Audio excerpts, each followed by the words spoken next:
참 예수님, 매일 강론을 올리는 집사 파더입니다.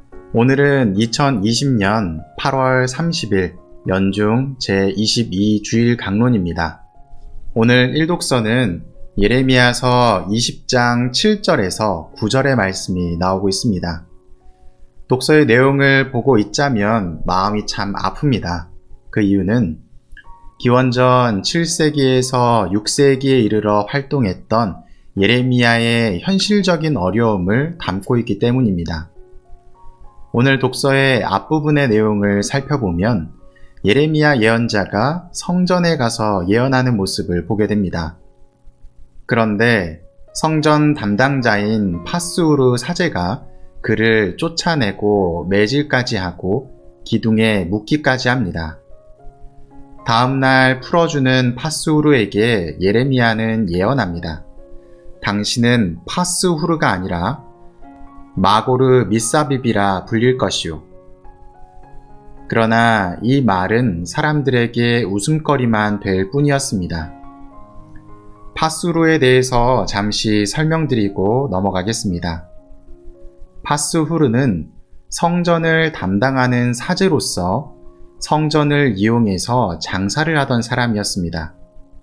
그는 성전이 하느님을 만나는 장소가 아니라 단순히 애군을 없애는 것처럼 포장하여 돈을 받고 있었기 때문입니다. 파스후르라는 이름 자체가 이미 이집트의 태양과 달의 신인 호루스에서 유래한 이름이었습니다. 이름의 뜻이 호루스의 아들이라는 의미를 지니고 있습니다.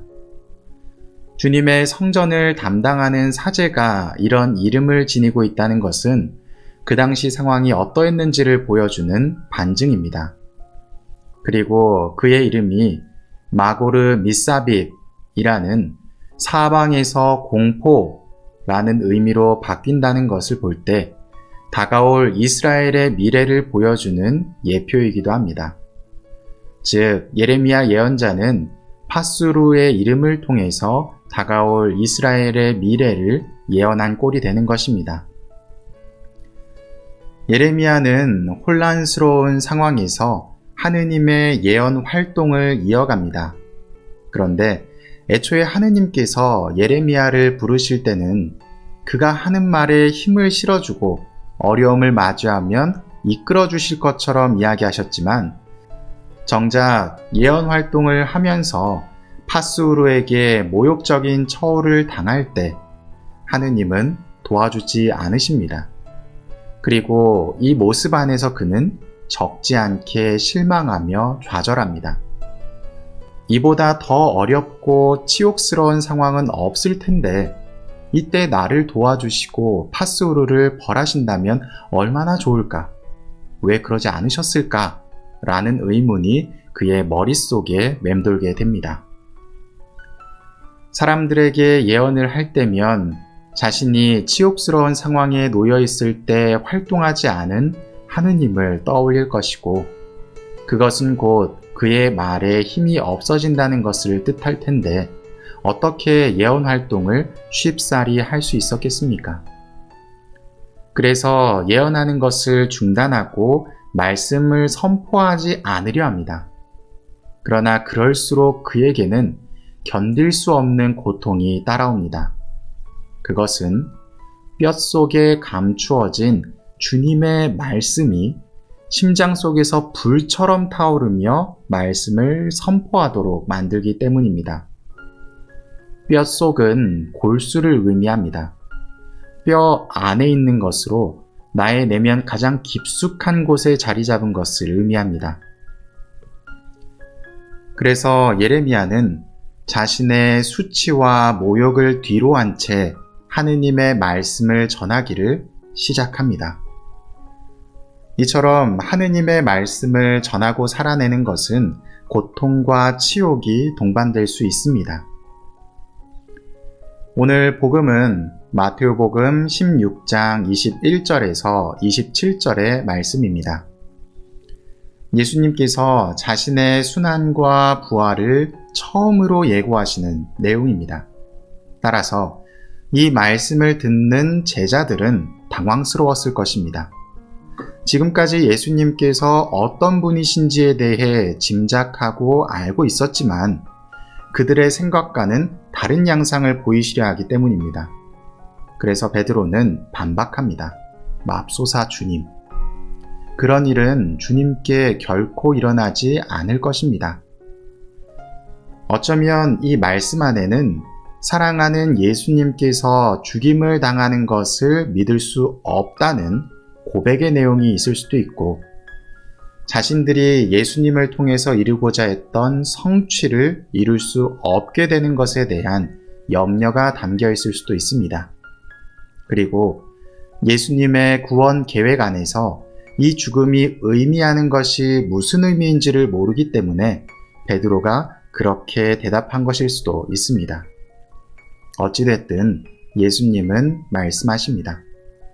사탄아, 내게서 물러가라. 너는 나에게 걸림돌이다. 너는 하느님의 일은 생각하지 않고 사람의 일만 생각하는구나. 이 말씀에서 저는 걸림돌이라는 말이 눈에 들어옵니다. 이 내용을 제 이야기보다는 매일 미사 오늘의 말씀에 나오는 내용으로 표현하고 싶습니다. 베드로는 교회의 반석이지만 반석으로의 역할을 수행하는 것이 아니라 걸림돌의 역할을 수행하려 합니다. 반석이 되느냐 걸림돌이 되느냐는 그 마음에 있습니다. 이 걸림돌은 하느님께로 향하지 못할 때 생기게 됩니다. 이번 주 금요일 독서인 코린토 1서에서는 유다인의 걸림돌이라는 표현이 나옵니다. 거기서도 그리스도를 형식으로만 받아들여 본질을 놓치게 되는 것을 표현하고 있었는데, 앞선 내용의 뒤에 나오는 예수님의 말씀을 보면 같은 맥락으로 이해할 수 있을 것 같습니다. 지난 금요일 독서에서 본질은 그리스도의 십자가였습니다. 그리고 이어서 나오는 복음의 내용도 십자가를 지고 예수님을 따르는 삶입니다. 십자가를 짊어지는 삶은 나를 앞세우는 삶이 아니라 나를 내려놓는 삶입니다. 이러한 삶은 이 독서에 나오는 바오로 사도를 통해서도 알 수 있습니다. 로마서 12장 1절에서 2절의 말씀입니다. 여러분의 몸을 하느님 마음에 드는 거룩한 산제물로 바치십시오. 제물은 하느님께 드리는 감사의 의미를 담고 있습니다.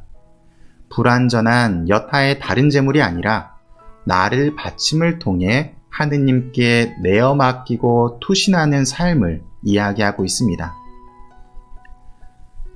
오늘 1독서의 내용에서는 하느님의 말씀을 전하면서 겪게 되는 온갖 모욕과 치욕스러움을 느끼는 예레미야 예언자의 모습이 나오고 있습니다. 그런 상황 속에서도 뼛속에 새겨진 주님 말씀 때문에 그리스도를 선포할 수밖에 없는 예언자의 삶이 드러납니다. 복음에서도 그리스도의 십자가를 짊어지는 삶을 살기 위해서는 자신을 하느님께 내어 맡기는 삶이 필요함을 이야기합니다. 이 독서의 바오로 사도도 같은 이야기를 하시면서 나 스스로가 그리스도의 제물이 되어야 한다고 이야기하십니다. 세상에서 우리는 나를 드러내기 위해 살아갑니다. 그것이 세상의 이치입니다. 하지만 신앙 안에서는 나를 죽이는 삶을 살아야 합니다. 그래서 세상에서 살아가는 우리가 신앙생활을 하는 것이 어려운 것 같습니다. 그러나 우리가 생각해야 되는 부분은 우리는 신앙인이라는 것입니다. 남들과는 다르게 하느님을 믿는 신앙을 가지고 있고 신앙적인 삶을 세상에서 살아내야 하는 사람들입니다. 세상에 속한 사람들과 똑같은 삶을 산다면 내가 신앙인으로서 다른 부분이 무엇이 있겠습니까? 그리스도의 십자가를 드러내며 말씀을 선포하는데 주저하지 않고 나를 고통스럽게 하는 세상의 가치와 싸워 이길 수 있도록 노력합시다. 사랑합니다.